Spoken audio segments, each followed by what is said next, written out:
Maayos akong tubig. Tubig lang. Kung walang tubig. Magandang gabi sa iyong lahat, Dubai! Mahal pa sa iyo, ha? Kasi mga Bisaya dati. Mayong gabi sa iyo tanan. Pero kung gihamot mo mo, inom sa tubig.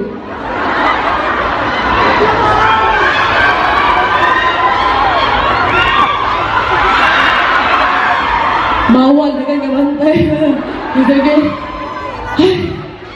Okay, bago ko magsimula sa sunod kong song, ito na yung time para magpakilala ko sa inyong lahat. Kasi baka marami sa iyo dito na hindi ako kilala. Baka akala niyo ako yung isa sa mga nag-circus. Hindi ako yun.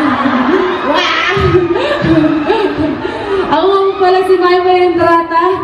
Ako po ay 21 years old.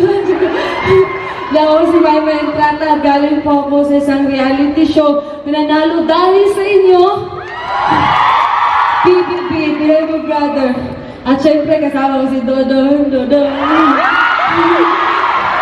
Tsaka mo pala, una-una nagpapasalamat ako sa suporta niyo ngayon. Grabe niyo, mga paniwala namin niyo. Tsaka, kaya sobrang natutuwa ako, nakikita kayong masaya. Ito susunod na kanta ko, ito po ay kagaya ko ay nangangarap din.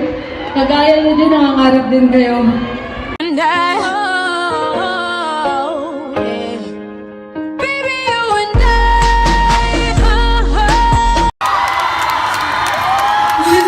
Kasi kahapon, isa yun sa napakalaking bagay sa buhay ko. At hindi ko makakamit nun kundi dahil sa inyong lahat na nandito ngayon na sumusuporta sa amin. Oh my God, I'm crying. Pero grabe, mahal na mahal namin kayo at hanggat sinusuportahan nyo kami, ibibigay namin ng buong puso, pasasalamat at inspirasyon sa inyong lahat. Maraming salamat po. Ano na? Mas- May message din ako pero pangit na compared to... Jim, salamat din sa iyo. Sige, first of all, unang-una syempre sa Maywork family. Naniniwala ako, ayun, nandun kayo.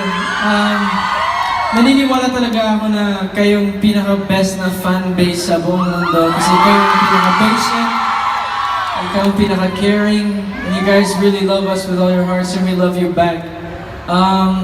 Actually, sa papel na yan na I dropped kanina, may mga ibang words na kailangan ko sabihin, but one of them is not on the script. Is I want to thank you, Maymay.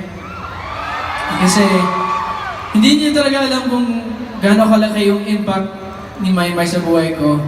Kasi kanina nag-rap ako. Nag-rap. Fan ako ng rap. But I wouldn't have done it if she hadn't pushed me to do it. So, you don't know how amazing you are. You don't know how talented you are. At sana hindi magbabago yun kasi if you realize wala na ako, ibang lalaki na yung sa yung left hand. And then, guys, she doesn't even realize yet that she was the first Filipino to walk in the Arab Fashion Week. At parang wala lang, no? Cecil yun. So, proud na proud ako sa'yo. Proud na proud ako sa'yo. Grabe kung walang tao. So, Parang tatay, no? Parang tatay. hindi naman nanay, ano. Pero, I'm so proud of you. Yeah. Ako naman. Kasi minsan lang ako magpasalamat lalo na sa maraming tao. Pero Maywork family naman, pamilya naman natin to. Kaya okay lang yung marinig nila kasi deserve mo din. Pinapasalamatan kita kasi lagi ka dyan sa akin. Ma-off ka man, ma-on ka man. Ganyan ka talaga. Caring ka talaga. Thoughtful ka talaga. At marami din ako natutunan sa'yo every time na sumasabak ako na mag-isa lang, tas andyan ka lagi. Akala ko nga, nandito ako lang mag-isa sa Dubai, tapos andyan ka. At saka gusto mo malaman mo na hindi ko makagawa yung kahapon, hindi ako magiging sobrang relax, kundi dahil sa'yo, dahil kinumfort mo ako lagi. Andyan ka lagi kapag kinakabahan ako, umiyak ako, masaya ako. Ikaw talaga ang pinaka-best friend ever. Kaya maraming salamat sa'yo. At lagi mo tatandaan, hindi pa ako tapos, nanay mo ako, di ba? Tatay kita eh. At lagi mo tatandaan na deserve mong maging masaya at bigyang pagmamahal sa lahat ng mga taong sumusuporta sa'yo. Wait lang. Best friend? Ano ba to, friend zone? Joke lang. But thank you, May. And also, guys, on a different note, I want you guys to also look forward to next year. Baka may bagong concert na kami ni Maymay na. That will be sometime early next year as well as both of us have albums coming out next year. And also, this Christmas for MNFF Fantastica po. Kasama po si Miss Vice Ganda, si Ding Dong Dantes, si Sir Richard Gutierrez, at syempre si si si Chuma, si Maymay. Yeah. So yun Dong, kunin mo muna yung papel, marami pa tayong pasalamatan. Ay, meron pa ba? Hoy, medyo awkward na, tara. Dong, labas ka nga. Labas na pala ako, sorry ah.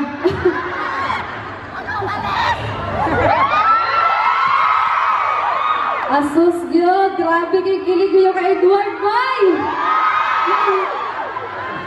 Butuhin niyo po ako sa pagka-presidente. Siyempre, pasalamat ako sa God ko, grabe. Kay Amato po yun, kay Miss Fern, kay Sir Josh. So sa kanta po na to, sa susunod po na kanta ko, ito po talaga i-dedicate ko sa mama ko.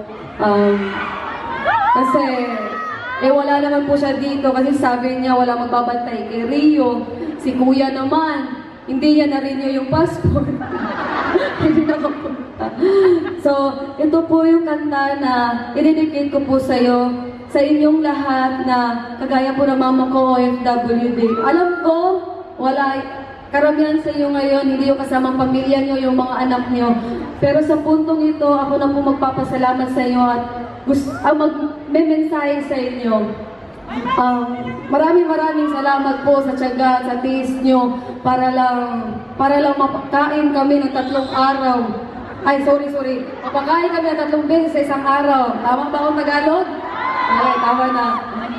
At syempre, sa pagtitiis yun talaga na sana na makasama kami. Pero talagang pinili yung malayo sa amin para lang sa amin, sa kinabukasan namin. Kaya itong kanta to para sa inyo. Dahil deserve niyo po maging masaya. At mahal na mahal ko kayong lahat. Live to